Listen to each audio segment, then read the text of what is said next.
ये डिवाइस आपका बिजली का बिल तो कम करेगी ही और साथ साथ में पर्यावरण को भी कंट्रोल करने में हमें हेल्प करती है, क्योंकि ये डिवाइस उन लाइटों को बंद कर देती है जो अनावश्यक रूप से जल रही होती है। क्योंकि इस डिवाइस को ज़्यादातर होटल, कॉमर्शियल बिल्डिंग और रेजिडेंस बिल्डिंग के कॉरिडोर और स्टेयरकेस में लगाया जाता है। इन बिल्डिंगों की स्टेयरकेस और कॉरिडोर में जब तक लोगों की आवाजाही रहती है तब तक लाइटें जलती रहती है। रात के 10-11 बजे के बाद लोगों का आना जाना कम हो जाता है तो ये डिवाइस अपने आप से लाइटों को बंद कर देती है। दोस्तों, इस डिवाइस को मोशन सेंसर कहते हैं और इस डिवाइस की खासियत ये है कि जब तक इसके सामने कोई एक्टिविटी होती रहती है तब तक ये लाइटों को चलाए रखता है, और जब लोगों का मूवमेंट और एक्टिविटी बंद हो जाती है तो ये सेंस कर लेती है और लाइटों को ऑफ कर देती है। अगर इस डिवाइस को आप अपने घरों की लाइटों में लगाओगे तो आपका इलेक्ट्रिसिटी बिल को कम करने में हेल्प करेगी। तो चलिए फ्रेंड्स, मोशन सेंसर की वायरिंग करते हैं और उसके बाद इसका लाइव डेमो करके देखेंगे। दोस्तों, मोशन सेंसर की वायरिंग में हम पावर सप्लाई RCCB के थ्रू देंगे, क्योंकि ये बहुत ही सेंसिटिव डिवाइस होती है। अगर हमारे न्यूट्रल और फेस पावर सप्लाई में गलत भी लग जाए तो हमारी मोशन सेंसर ख़राब नहीं होगी, इससे पहले हमारी RCCB ट्रिप हो जाएगी। तो इसलिए हम RCC के थ्रू इसको सप्लाई देंगे। और ये लेग्रांट कंपनी का मोशन सेंसर है जो देखने में बहुत ही खूबसूरत लगता है। और इसके पीछे की साइड से हम केबल इनपुट करेंगे और नीचे की साइड में इसके कवर के लॉक है। दोस्तों, ये इसका यूज़र मैनुअल है और इस यूज़र मैनुअल में इसकी SLD दिखाई गई है। SLD को हम सिंगल लाइन डायग्राम कहते हैं। तो दोस्तों, इसमें आप देख सकते हो एक लाइट को हम कई जगह से ऑपरेट कर सकते हैं। इसके यूज़र मैनुअल में एक लाइट है, उसको 2 सेंसर से ऑपरेट किया गया है। अगर आप चाहो तो इसमें एक से ज़्यादा लाइट भी जोड़ सकते हो और आप अपनी ज़रूरत के हिसाब से इसमें सेंसर भी ज़्यादा लगा सकते हो। अगर आपकी बिल्डिंग के कॉरिडोर में ज़्यादा एग्जिट पॉइंट है या ज़्यादा एंट्रेंस पॉइंट है तो आप जगह जगह पे मोशन सेंसर भी सीरीज में जोड़ सकते हो। अगर आपको ज़्यादा लाइटें लगानी है तो ज़्यादा लाइट को भी आप सीरीज में जोड़ के लगा सकते हो। और इसकी पावर रेटिंग है वो 4.3 एम्पियर की है, तो आप इस पर 4 एम्पियर तक का लोड डाल सकते हो। तो इसको कवर को खोलने के लिए इसके नीचे की साइड में 2 लॉक दिए हैं, जिनको दोनों को एक साथ में दबा के हम खोलेंगे। जिसके लिए मैंने एक नोज प्लायर लिया है, तो इसके केप को नोज प्लायर की सहायता से खोल लेंगे। तो इसके अंदर 3 टर्मिनल दिए हैं जिसमें हम वायरिंग करेंगे। और ये इसकी प्रोडक्ट ID है और ये डिवाइस 230 वोल्ट पे ऑपरेट होती है और 50 to 60 हर्ट्ज इसको काम में ले सकते हैं। और इसकी आगे की साइड में रेटिंग दे रखी है जिस पे 4.3 एम्पियर लिखा हुआ है, तो आप इस पे 4 एम्पियर तक का लोड डाल सकते हो।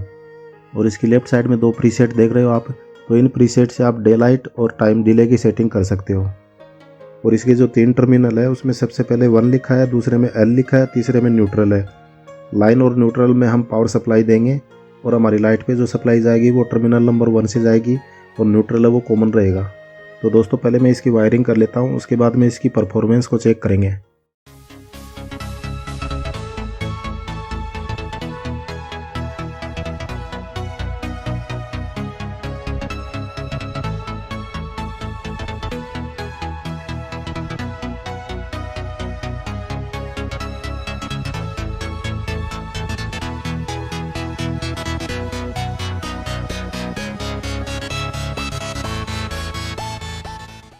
तो दोस्तों, हमारी वायरिंग कंप्लीट है। अब इस होल्डर में हम एक LED बल्ब लगा देंगे और RCCB के थ्रू हम इसमें पावर सप्लाई देंगे। पावर सप्लाई चालू करने से पहले हम RCCB को ऑफ रखेंगे।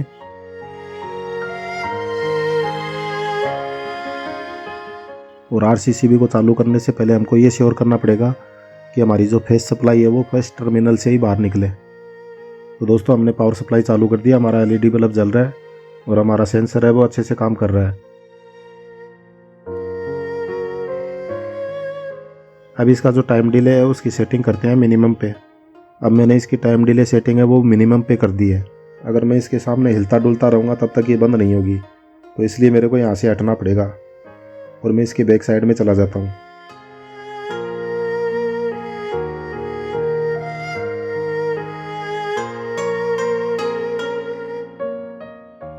तो दोस्तों, ये बंद हो गई और इसको चालू करने के लिए इसके सामने से कुछ एक्टिविटी करेंगे। तो दोस्तों, आपने देखा इस सेंसर के सामने अगर कोई एक्टिविटी नहीं होती है तो 8 से 10 सेकंड में ये LED बल्ब को बंद कर देता है। और जब इसके सामने हाथ को लाएंगे तो हमारे हाथ के मूवमेंट को सेंस कर लेता है और LED वापस से जलने लगती है। दोस्तों, इस तरह की डिवाइस होती हैं वो स्टेयरकेस और एंट्रेंस एरिया में लगाई जाती हैं। जब भी आप अपने घर में एंटर करोगे तो ये डिवाइस आपके मूवमेंट को सेंस कर लेगी और रात के अंधेरे में ऑटोमेटिकली लाइट को जला देगी। और जब आप उस एरिया से निकल जाओगे तो 8 से 10 सेकंड के बाद में ये लाइट को वापस बंद कर देगी। और इस तरह से ये डिवाइस ऑटोमेटिक काम करेगी। स्टेयरकेस और कॉरिडोर में जिन लाइटों को स्विच से ऑपरेट किया जाता है अक्सर वो लाइटें जलती रहती है क्योंकि हम स्विच को ऑफ करना भूल जाते हैं और हमारी लाइट है वो लगातार जलती रहती है। इससे हमारा बिजली का बिल है वो भी ज़्यादा आता है और लाइटें अनावश्यक जलेंगी तो ग्लोबल वार्मिंग को भी इफ़ेक्ट करती है। तो दोस्तों आपको ये वीडियो और डिवाइस कैसी लगी कमेंट बॉक्स में कमेंट करके ज़रूर बताएं। अगर आपको वीडियो पसंद आया तो वीडियो को लाइक और शेयर करें। अगर आप इस चैनल पर नए हैं तो चैनल को सब्सक्राइब ज़रूर करें। मिलते हैं अगले वीडियो में नई जानकारी के साथ। वीडियो पूरा देखने के लिए धन्यवाद।